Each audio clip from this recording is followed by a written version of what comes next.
जिस समय ये घटना घटी,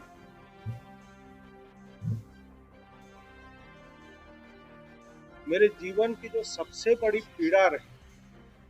वो ये है कि नीरज जी के साथ जो घटना घटी ये बहुत ही चिंताजनक और चिंतनीय था कि इस परिवार के साथ ये घटना घटी। ये ठीक है, एक सामाजिक रूप से अलग एक अलग विषय है, लेकिन ये इस परिवार के साथ, क्योंकि ये सूरजदेव सिंह के परिवार से भी सब लोग जुड़े हुए हैं। उनके दुख उस समय हुआ था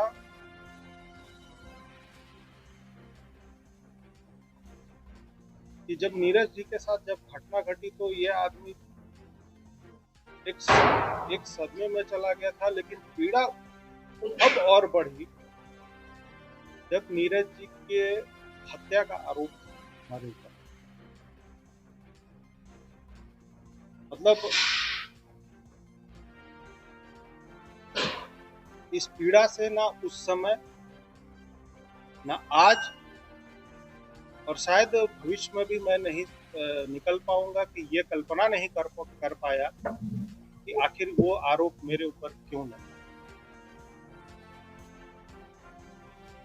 और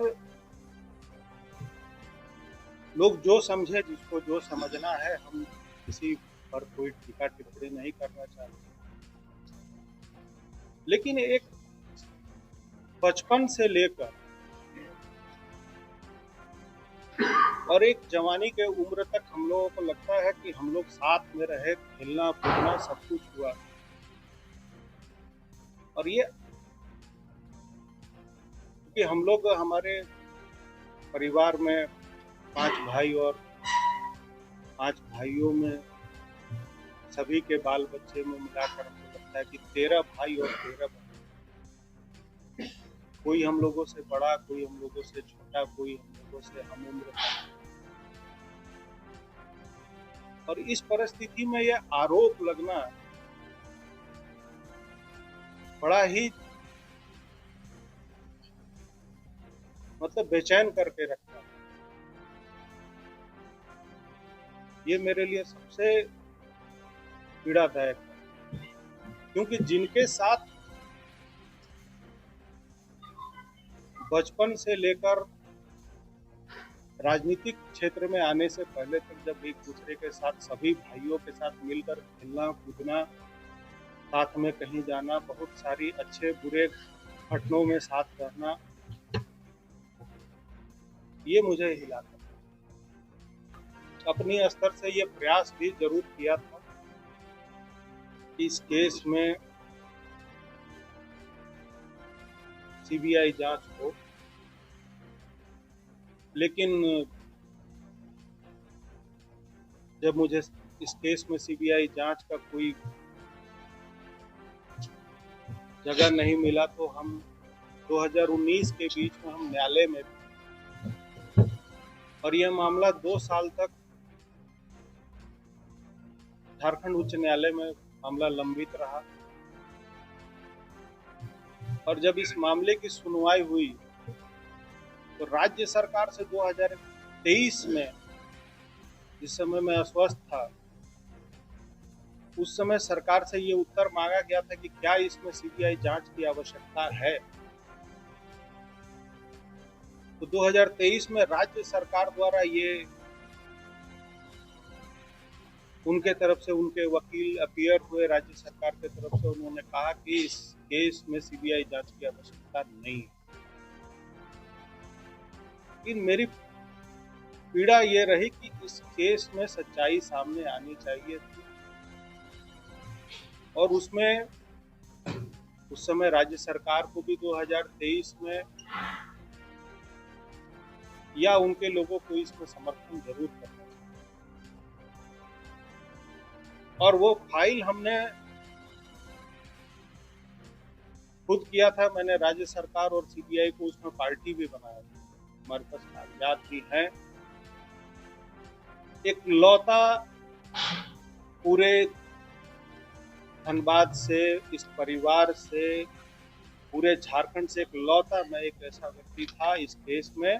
या उनके परिवार से, इस परिवार से, कि हमने सीबीआई जांच के लिए हमने उच्च न्यायालय का दरवाजा खटखटाया। राज्य सरकार के तरफ से 2023 में जब ये स्पष्ट रूप से लिखित एक एफिडेविट जमा कर दिया गया कि इस केस में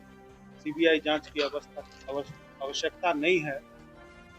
तो उस समय